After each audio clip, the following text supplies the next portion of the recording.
Well, hi there, Pluckers. Other All Fingers back with you again with hopefully a work in progress of a forthcoming lesson. A lovely song from Billy Joel called And So It Goes. This is Tommy Emmanuel's acoustic take on the song. He's, for those of you who don't know him already, an Australian guitar virtuoso.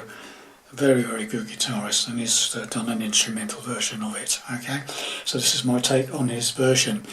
So hopefully, I say it's a work in progress. I'm going to be practicing it a bit more, obviously, and then I'm going to be breaking it down into, I don't know, 2 or 3 lessons, I think. Okay, maybe more.